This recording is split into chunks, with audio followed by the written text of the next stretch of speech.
Hello ಸ್ನೇಹಿತರೆ, welcome back to Shubha channel. ಇವತ್ತೇ ಸಂಕಷ್ಟಹರ ಚತುರ್ಥಿ. ಹಾಗಾಗಿ ಈ ದಿನ ನೀವು ನಿಮ್ಮ ಮನೆಯ ಮುಖ್ಯ ದ್ವಾರಕ್ಕೆ ಈ ಬೇರನ್ನು ಕಟ್ಟೋದ್ರಿಂದ ನಿಮಗೆ ಧನ ಲಾಭ ಅನ್ನೋದು ಆಗ್ತಾ ಹೋಗುತ್ತೆ. ಹಾಗಾಗಿ ಪೂಜಾ ಸಮಯ ಆಗ್ಬೋದು, ಸಂಕಷ್ಟಹರ ಚತುರ್ಥಿ ಎಷ್ಟು ಗಂಟೆಗೆ ಪ್ರಾರಂಭ, ಎಷ್ಟು ಗಂಟೆಗೆ ಮುಕ್ತಾಯ, ಇದನ್ನು ಕೂಡ ಸಂಪೂರ್ಣವಾಗಿ ತಿಳಿಸ್ಕೊಡ್ತಾ ಇದ್ದೀನಿ. ಆಷಾಢ ಮಾಸದ ಕೃಷ್ಣ ಪಕ್ಷದ ಸಂಕಷ್ಟಹರ ಚತುರ್ಥಿ ವ್ರತವನ್ನು ಆಷಾಢ ಸಂಕಷ್ಟ ಚತುರ್ಥಿ ಅಥವಾ ಗಜಾನನ ಸಂಕಷ್ಟಹರ ಚತುರ್ಥಿ ಅಂತಲೂ ಕರೀತಾರೆ. ಈ ದಿನ ಮೊದಲು ನೀವು ಆರಾಧಕನಾದ ಗಣೇಶನಿಗೆ ವಿಶೇಷ ಪೂಜೆಯನ್ನು ನೆರವೇರಿಸಲಾಗುತ್ತೆ. ಈ ಶುಭ ದಿನದಂದು ಅಡೆತಡೆಗಳನ್ನು ನಿವಾರಿಸುವ ಗಣೇಶನನ್ನು ಪೂಜಿಸೋದ್ರಿಂದ ವ್ಯಕ್ತಿಯ ಎಲ್ಲ ರೀತಿಯ ತೊಂದರೆಗಳು ಕೂಡ ದೂರವಾಗುತ್ತೆ ಹಾಗೂ ಒಬ್ಬ ವ್ಯಕ್ತಿಯು ಸಂತೋಷ ಮತ್ತು ಸಮೃದ್ಧಿಯನ್ನು ಕೂಡ ಪಡಿತಾನೆ ಎಂಬ ನಂಬಿಕೆ ಕೂಡ ಇದೆ.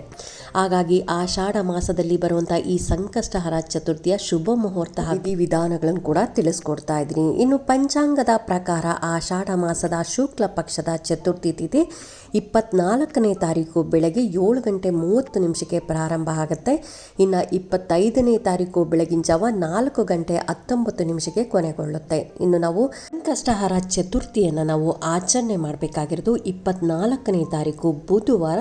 ಸಂಕಷ್ಟಹರ ಚತುರ್ಥಿಯನ್ನು ಬೆಳಗ್ಗೆನೇ ಎದ್ದು ನೀವು ಬೇಗ ಸೂರ್ಯೋದಯಕ್ಕಿಂತ ಮುನ್ನ ಎದ್ದು ನೀವು ಸ್ನಾನ ಮಾಡಿಕೊಂಡು ಶುಭ್ರವಾದ ಬಟ್ಟೆಗಳನ್ನು ಧರಿಸ್ಕೊಂಡು ದೇವ್ರ ಮನೇಲಿ ಅಕ್ಷತೆ ಮತ್ತು ಒಂದು ಹೂವನ್ನು ಇಟ್ಕೊಂಡು ಗಣಪತಿಯ ಮುಂದೆ ಸಂಕಲ್ಪವನ್ನು ಮಾಡ್ಕೋಬೇಕು. ಈ ದಿನ ಪೂರ್ತಿಯಾಗಿ ನಾನು ಉಪವಾಸವಿದ್ದು ಸಂಜೆ ಸಂಕಷ್ಟಹರ ಗಣಪತಿ ವ್ರತವನ್ನು ಮಾಡ್ತೀನಿ ಅಂತ ನೀವು ಸಂಕಲ್ಪವನ್ನು ಮಾಡಿಕೊಂಡು ಹೂವು ಮತ್ತು ಅಕ್ಷತೆಯನ್ನು ಗಣಪತಿಗೆ ಅರ್ಪಿಸಬೇಕು. ಸಂಜೆ ಸಂಕಷ್ಟಹರ ಗಣಪತಿ ವ್ರತ ಮಾಡ್ತಿರಲ್ಲ, ಆ ಟೈಮಲ್ಲಿ ನೀವು ದೇವ್ರ ಮನೇಲಾಗಲಿ ಅಥವಾ ದೇವ್ರ ಮನೇಲಿ ತುಂಬ ಚಿಕ್ಕದಿದೆ ಅಂದರೆ ಹೊರಗಡೆ ನೀವು ಈಶಾನ್ಯ ಮೂಲೆಯಲ್ಲಿ ಒಂದು ಪೀಠವನ್ನು ಮೊದಲು ರೆಡಿ ಮಾಡಿಕೊಂಡು ಆ ಪೀಠದ ಮೇಲೆ ಕೆಂಪು ಬಟ್ಟೆ ಅಥವಾ ಹಳದಿ ಬಟ್ಟೆಯಿಂದ ನೀವು ಆ ಪೀಠವನ್ನೆಲ್ಲ ರೆಡಿ ಮಾಡಿಕೊಂಡು ನೀವು ಗಣೇಶನ ವಿಗ್ರಹವನ್ನು ಸ್ಥಾಪಿಸಬೇಕಾಗತ್ತೆ. ಇದಾದ ನಂತರ ಗಣೇಶನನ್ನು ಧ್ಯಾನಿಸುತ್ತಾ ನೀವು ಗಣೇಶನ ಪೂಜೆಯನ್ನು ಪ್ರಾರಂಭಿಸಬೇಕಾಗತ್ತೆ. ಇನ್ನು ಗಣೇಶನಿಗೆ ನೀರು, ದೂರ್ವ, ಅಕ್ಷತೆ, ವೀಳ್ಯದೆಲೆಯನ್ನು ಅರ್ಪಿಸಬೇಕು. ಇದಾದ ನಂತರ ನಿಮ್ಮ ಆಸೆಗಳನ್ನು ದೇವರಂತ ಹೇಳ್ಕೊಂಡು, ಅಂದರೆ ಗಣಪತಿ ಮುಂದೆ ನಿಮಗೆ ಏನು ಆಸೆ ಇದೆ ಅದನ್ನು ಹೇಳ್ಕೊಂಡು ಓಂ ಗಂ ಗಣಪತಿಯೇ ನಮಃ ಎಂಬ ಮಂತ್ರವನ್ನು ನೀವು ಜಪಿಸಬೇಕಾಗತ್ತೆ. ಇನ್ನು ಗಣಪತಿಯ ವಿಗ್ರಹದ ಮುಂದೆ ಧೂಪ ಮತ್ತು ದೀಪಗಳನ್ನು ಹಚ್ಚಿ ದಾಸವಾಳದ ಹೂವು ಆಗ್ಬೋದು ಅಥವಾ ಕಣಗ್ಲೆ ಹೂವು, ತುಂಬೆ ಹೂವು, ಹಾಗೆಯೇ ಗರಿಕೆ ಇದ್ದರೆ ತುಂಬಾ ಒಳ್ಳೆಯದು. 108 ಗರಿಕೆ ಆಗಲಿ ಅಥವಾ 21 ಗರಿಕೆ ಆಗಲಿ ಅಥವಾ 52 ಗರಿಕೆ ಆಗಲಿ, ಈ ರೀತಿಯಾಗಿ ನೀವು ಗಂಟು ಕಟ್ಟಿ ಒಂದೊಂದೇ ಗರಿಕೆಯನ್ನು ನೀವು ಗಣಪತಿಯ ಮಂತ್ರವನ್ನು ಹೇಳ್ತಾ ಅರ್ಪಣೆ ಮಾಡಿದ್ರೆ ನಿಮ್ಮ ಇಷ್ಟಾರ್ಥ ಬೇಗನೆ ನೆರವೇರುತ್ತೆ ಅಂತಲೇ ಹೇಳ್ಬೋದು. ಇನ್ನು ಪ್ರಸಾದವಾಗಿ ನಾವು ಈ ದಿನ ಕಡುಬು ಆಗಲಿ, ಮೋದಕ ಆಗಲಿ ಅಥವಾ ಮೋದಿಚೂರ್ ಲಡ್ಡು ಕೂಡ ನಾವು ಪ್ರಸಾದವಾಗಿ ಇಡಬೇಕಾಗತ್ತೆ. ಪೂಜೆ ಆದಮೇಲೆ ಸಂಕಷ್ಟಹರ ವ್ರತದ ಕತೆ ಕೂಡ ಬರುತ್ತೆ. ಆ ಕಥೆಯನ್ನು ಕೂಡ ಪೂರ್ತಿಯಾಗಿ ಓದಬೇಕು, ಇಲ್ಲ ಅಂದರೆ ನೀವು ಕೇಳಿಸ್ಕೊಂಡ್ರೂ ಕೂಡ ತುಂಬಾ ಒಳ್ಳೆಯದು.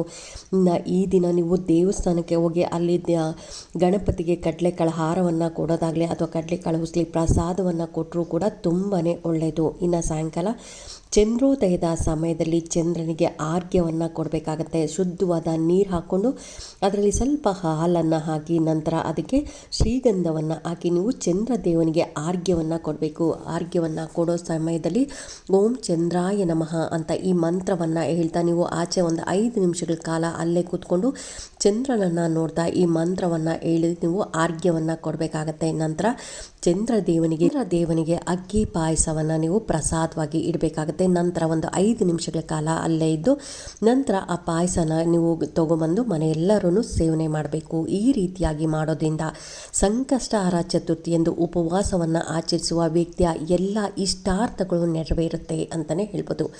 ಅಲ್ಲದೆ ನಕಾರಾತ್ಮಕ ಶಕ್ತಿಯು ಮನೆಯಿಂದ ದೂರ ಹೋಗಿ ಸಂಕಷ್ಟಹರ ಚತುರ್ಥಿ ಎಂದು ಉಪವಾಸ ಮಾಡೋದ್ರಿಂದ ಸಂತೋಷ ಮತ್ತು ಸಮೃದ್ಧಿ ಹೆಚ್ಚಾಗುತ್ತೆ ಅಂತಲೇ ಹೇಳ್ಬೋದು. ಇವತ್ತೇ ಸಂಕಷ್ಟಹರ ಚತುರ್ಥಿ ಇದೆ, ಹಾಗಾಗಿ ನೀವು ಈ ಗಿಡದ ಬೇರನ್ನು ತಗೊಂಬಂದು ಮನೆ ಬಾಗಿಲಿಗೆ ಕಟ್ಟಬೇಕಾಗತ್ತೆ. ಯಾವ ಗಿಡ ಅನ್ನೋದಾದರೆ ಬಿಳಿ ಎಕ್ಕದ ಗಿಡದ ಬೇರಾದರೂ ಪರವಾಗಿಲ್ಲ ಅಥವಾ ಇನ್ನು ಬೇರೆ ಕಲರ್ ಇನ್ನೊಂದು ಬ್ಲೂ ಕಲರ್ ಬರುತ್ತಲ್ಲ, ಪರ್ಪಲ್ ಕಲರು, ಆ ಥರದ ಗಿಡದ ಬೇರಾದರೂ ಪರವಾಗಿಲ್ಲ.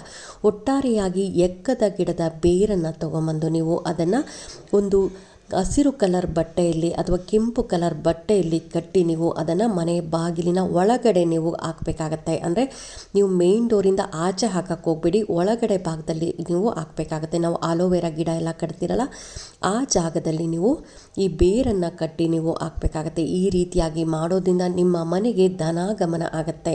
ಎಕ್ಕದ ಗಿಡದಲ್ಲಿ ಗಣಪತಿ ವಾಸವಾಗಿರ್ತಾನೆ, ಅದಕ್ಕೋಸ್ಕರ ನೀವು ಈ ದಿನ, ಅದರಲ್ಲೂ ಬುಧವಾರ ನಿಮಗೆ ಸಂಕಷ್ಟಹರ ಚತುರ್ಥಿ ಆಷಾಢ ಮಾಸದಲ್ಲಿ ಬಂದಿರೋದು ತುಂಬಾ ಒಳ್ಳೆಯ ದಿನ. ಈ ದಿನ ನೀವು ಒಂದು ಬೇರು ಸಾಕು, ತುಂಬ ಗಿಡನೇ ಕಿತ್ತಕ್ಕೆ ಹೋಗ್ಬೇಡಿ. ಒಂದು ಬೇರನ್ನು ಯಾವ ಸಮಯದಲ್ಲಾದರೂ ಇವತ್ತು ಸಾಯಂಕಾಲ 6 ಗಂಟೆ ಒಳಗಡೆ ನೀವು ಬೇರನ್ನು ತೊಗೊಂಬಂದು ನಂತರ ನೀವು ನಾಳೆ ಬೆಳಗಿನ ಜಾವದ ತನಕ ಯಾವ ಟೈಮಲ್ಲಿ ನಿಮಗೆ ಟೈಮ್ ಆಗುತ್ತೆ ನೋಡಿ ಆ ಟೈಮಲ್ಲೇ ಕಟ್ಟಿ.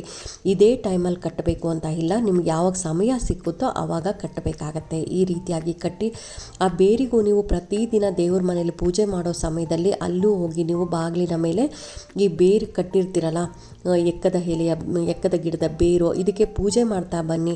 ನಿಮ್ಮ ಮನೆಯಲ್ಲಿ ಯಾವತ್ತಿಗೂ ಹಣದ ಕೊರತೆ ಇಲ್ಲ, ಸಮೃದ್ಧಿಯಾಗಿರುತ್ತೆ. ಮನೆಯಲ್ಲಿ ಸುಖ, ಸಂತೋಷ, ಸಮೃದ್ಧಿ ಅನ್ನೋದು ನೆಲೆಸುತ್ತೆ. ಹಾಗಾಗಿ ಎಲ್ಲರೂ ಈ ದಿನ ಮಾಡ್ಕೊಳ್ಳಿ. ಗಣಪತಿಯನ್ನ ಪೂಜಿಸೋದ್ರಿಂದ ಯಾವುದೇ ಅಡೆತಡೆಗಳಿಲ್ಲದೆ ಎಲ್ಲ ಕಾರ್ಯಗಳು ಪೂರ್ಣಗೊಳ್ತವೆ.